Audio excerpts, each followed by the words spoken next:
Recording नहीं करी। इसे कहते हैं रीड्राफ्ट असाइनमेंट्स। कि मॉडर्न दौर में जितने भी लाइब्रेरीज हैं वो यूजर्स के लिए इंफॉर्मेशन को कंसाइज करने के लिए, इंफॉर्मेशन को समराइज करने के लिए अपने एफर्ट्स जो है वो दिखाते रहते हैं, ताकि वो यूजर्स के लिए नोटेशन बनाते हैं, यूजर्स के लिए इंडेक्सिंग करते रहते हैं, यूजर्स के लिए एब्स्ट्रैक्टिंग करते रहते हैं, ताकि यूजर्स का टाइम बच सके इंफॉर्मेशन की सर्चिंग में, रिट्रीवल्स में। उनके लिए इंफॉर्मेशन को आसान करना, उनके लिए अपनी लाइब्रेरी के सर्विस को इम्प्रूव करने के लिए वो डिफरेंट किस्म की रिसर्च करते रहते हैं।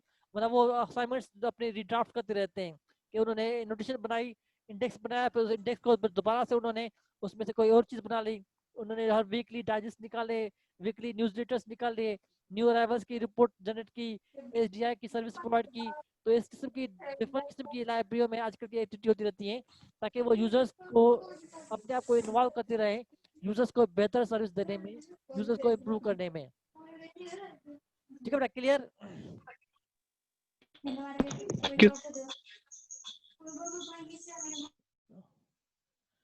ठीक है, इसके बाद आता है डेवलपमेंट स्ट्रेटजी। एंशिएंट दौर में जो लाइब्रेरियां होती थी, डेवलप होती थी, the resource by law force from with in the end outside.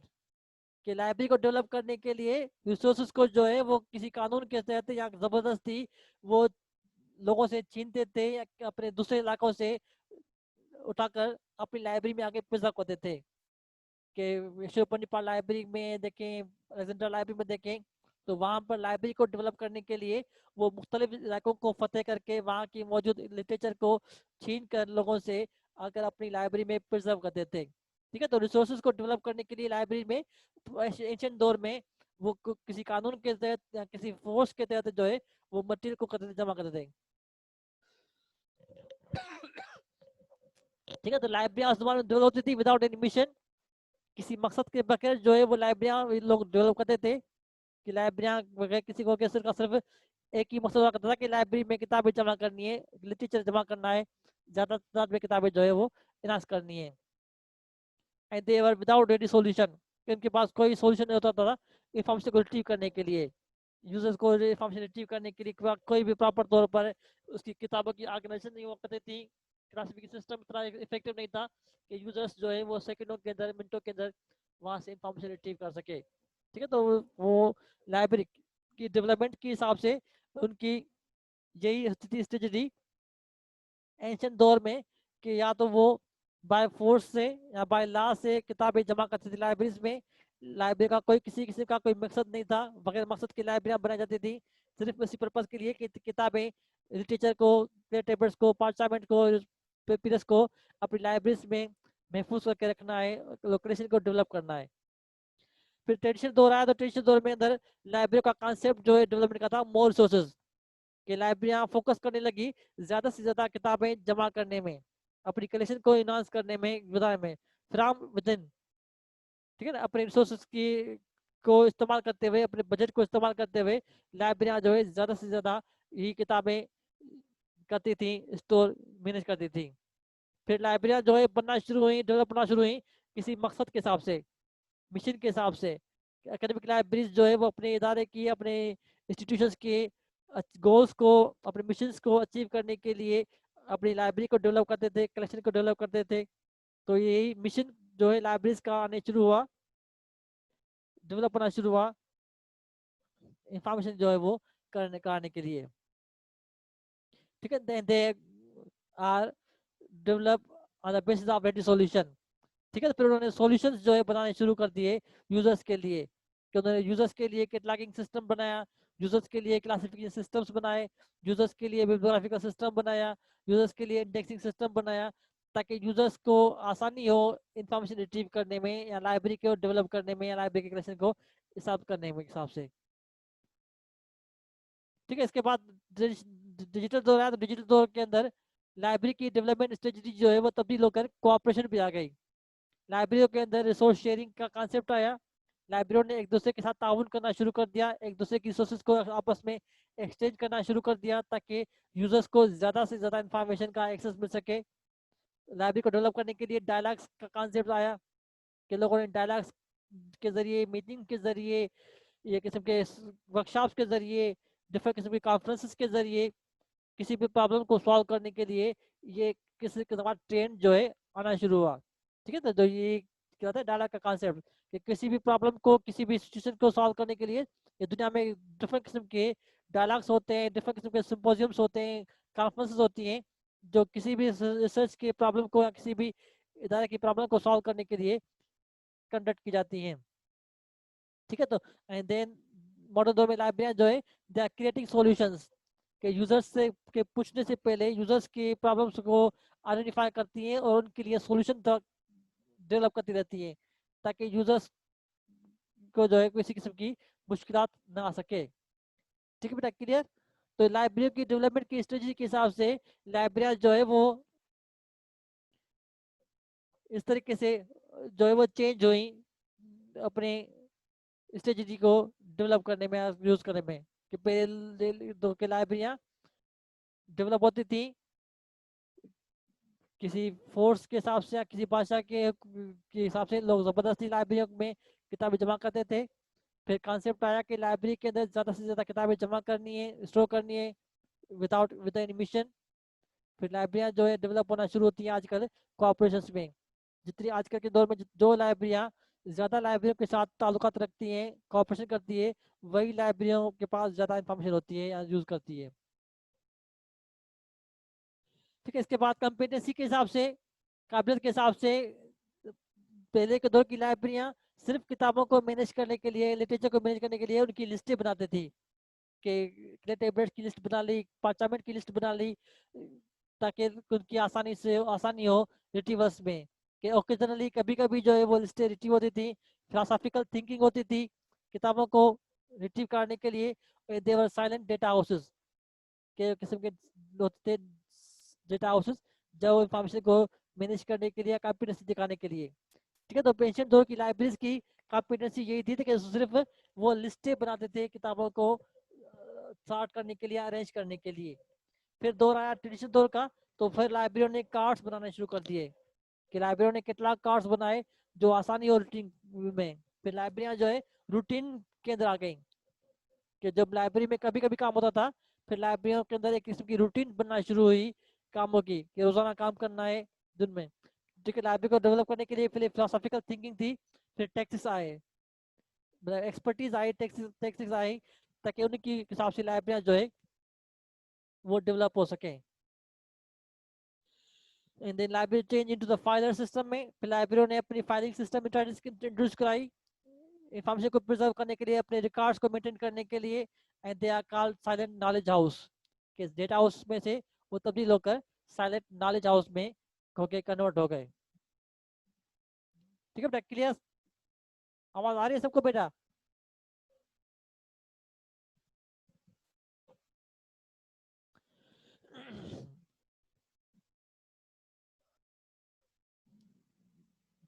Okay ठीक है बेटा। उसके बाद फिर मॉडर्न दौर आया, तो मॉडर्न दौर में अंदर कार्ड कैटलॉग्स जो है वो तब्दील होकर वेब कैटलॉग्स में तब्दील होने चाहिए। आजकल लाइब्रेरियां जो है अपने वेब ओपेक्स बनाती हैं, ताकि यूजर्स घर बैठे अपने कंप्यूटर्स पर, मोबाइल पर उस लाइब्रेरी को सर्च कर सके। लाइब्रेरी को डेवलप करने के लिए डेवलपमेंट के प्रोजेक्ट्स आते हैं, उनकी सीरीज बनाई जाती है, कि लाइब्रेरी की किसी सर्विस को, किसी एक्टिविटी को डेवलप करने के लिए मुख्तलिफ किस्म की ये डेवलपमेंट के प्रोजेक्ट्स की एक्टिविटीज जो है इंट्रोड्यूस कर जाती हैं। बिना फिलोसॉफिकल में मतलब है कि पहले किसी फिलोसोफर की थिंकिंग के हिसाब से लाइब्रेरियां अपनी कॉम्पिटेंसी दिखाती थी, कि एरिस्टोटल की फिलोसॉफी के हिसाब से, बेकन की फिलोसॉफी के हिसाब से, या प्लेटो की फिलोसॉफी के हिसाब से लाइब्रेरियां किताबों को अरेंज करने के लिए वही तरीक़ेकार इस्तेमाल किया करती थी। कि जैसे प्लेटो ने कहा कि किताबों को अरेंज करने के लिए उनकी फिलोसॉफिकल या उनकी थ्योरेटिकल, उनकी पॉलिटिकल अप्रोच को देखते हुए किताबें अरेंज करें। इस तरीके से बेकन्स ने जो है उनके प्रैक्टिकल और थ्योरेटिकल एस्पेक्ट्स को देखते हुए किताबें को अरेंज करने का कॉन्सेप्ट दिया। वरना एशियन दौर में मुख्तलिफ जो फिलोसोफर्स थे, उन फिलोसोफर्स की मेंटल अप्रोच को देखते हुए लाइब्रेरियां अपनी इंफॉर्मेशन को करती थी प्रिजर्व। फिर ट्रेडिशनल दौर आया, तो ट्रेडिशनल दौर में इंफॉर्मेशन को मैनेज करने के लिए डिफरेंट किस्म की टेक्निक्स बनाई गई, क्लासिफिकेशन की स्कीमें बनाई गई, ताकि उन्हीं को फॉलो करते हुए लाइब्रेरीज में इंफॉर्मेशन ऑर्गेनाइज की जा सके। कैटलॉगिंग करने के लिए कैटलॉगिंग के डिफरेंट किस्म के रूल्स बनाए गए, ताकि उन्हीं रूल्स को फॉलो करते हुए लाइब्रेरियां अपने कैटलॉग कार्ड्स वगैरह डेवलप कर सकें।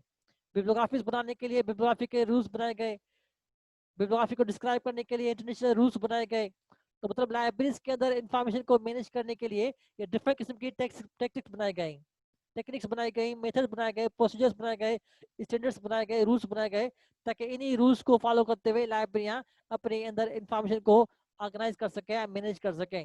ठीक है, पहले रूल्स नहीं थे, पहले सिर्फ फिलोसॉफिकल थिंकिंग थी कि किसी फिलोसॉफर की थिंकिंग के हिसाब से, की सोच के हिसाब से लाइब्रेरियां इंफॉर्मेशन को करती थी ऑर्गेनाइज। फिर दौर आया ट्रेडिशन का, तो ट्रेडिशन दौर में मुख्तलिफ रूल्स बनाए गए, मुख्तलिफ प्रोसीजर्स बनाए गए, मुख्तलिफ स्कीमें बनाई गई किताबों को, लाइब्रेरीज की सर्विसेज को ऑर्गेनाइज करने के लिए, मैनेज कराने के लिए। ठीक है, क्लियर बेटा?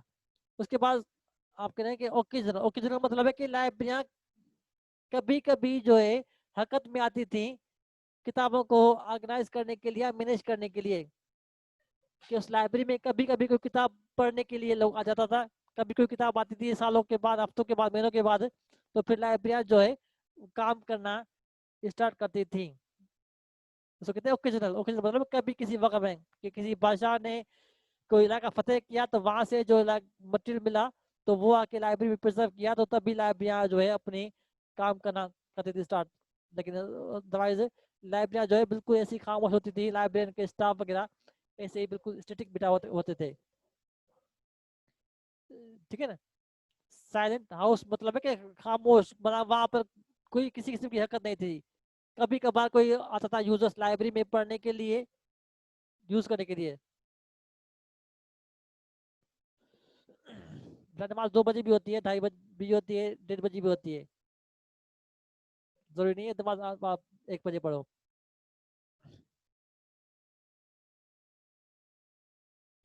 ये बता रहा हूँ बेटा मैं।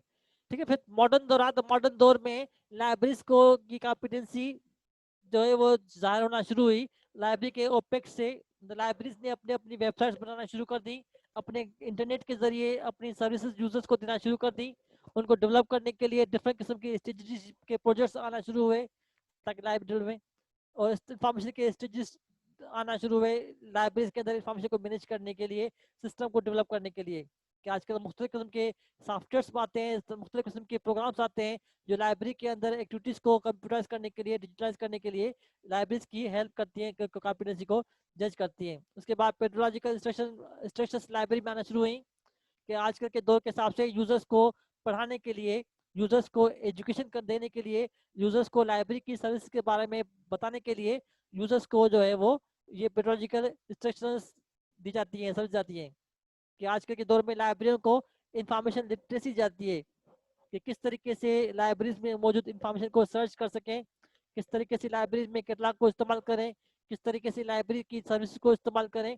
तो आजकल के दौर की लाइब्रेरियां जो है यूजर्स को पढ़ाती हैं, सिखाती हैं, उनको इंस्ट्रक्शन देती हैं, उनको ओरिएंटेशन देती हैं, ताकि वो यूजर्स लाइब्रेरी से वाकिफ हो सकें, लाइब्रेरी में मौजूद लिटरेचर को आसानी से सर्च कर सकें। ठीक है ना? देन लाइब्रेरियां, आजकल की लाइब्रेरियां बिकम मार्केट प्लेस। जैसे मार्केट होती है, तो मार्केट में क्या होता है कि किस्म की कंपटीशन होता है, एक दुकानदार दूसरे दुकानदार से आगे बढ़ने के लिए हर किस्म की कोशिशें करता रहता है ताकि वो अपना बिजनेस बढ़ा सके। तो आजकल की लाइब्रेरियां भी अपने आप को इम्प्रूव करने के लिए, डेवलप करने के लिए डिफरेंट किस्म के टेक्निक्स वगैरह करती हैं इस्तेमाल। मेंटेलिटी के हिसाब से देखेंगे तो पहले लाइब्रेरी होती थी क्लोज एंड प्रोटेक्टेड। एशियन दौर की लाइब्रेरियां जो होती थी वो क्लोज होती थी। क्लोज मतलब है कि हर कोई बंदा आसानी से उस लाइब्रेरी में से मौजूद किताबों को हासिल नहीं कर सकता था। वो प्रोटेक्ट हुआ करती थी, किताबों जो लाइब्रेरी में होती थी उनको जो है वो महफूज करते थे सिक्योरिटी के हिसाब से।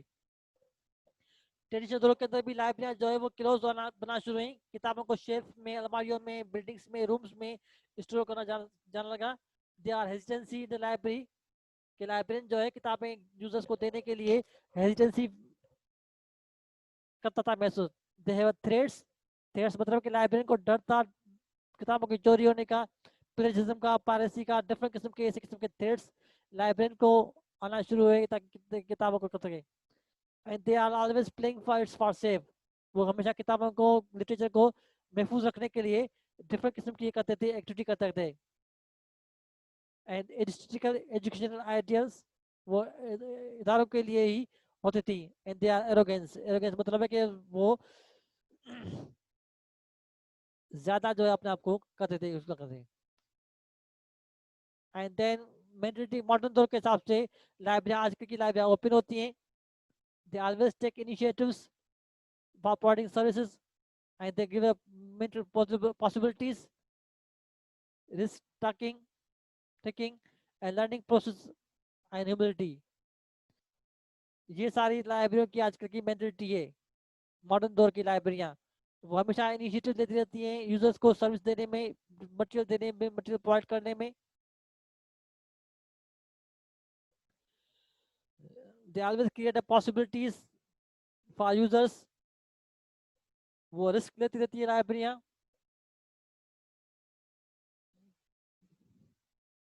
ठीक है बेटा, तो ये डिफरेंट किस्म की कंपेरिजन है लाइब्रेरीज के डिफरेंट टाइम पीरियड के हिसाब से, उनकी डेवलपमेंट के हिसाब से, उनकी मैनेजमेंट एक्टिविटी के हिसाब से, कि जो लाइब्रेरियाँ जो थी कॉम्पिटेंसी के हिसाब से, मेंटलिटी के हिसाब से, ऑर्गेनाइजेशन के हिसाब से, कैरेक्टरिस्टिक्स के हिसाब से, जो लाइब्रेरियाँ जो है अपने आप इस तरीके से जो है वो तब्दील होती आ रही हैं। ठीक है बेटा, एनी क्वेश्चन?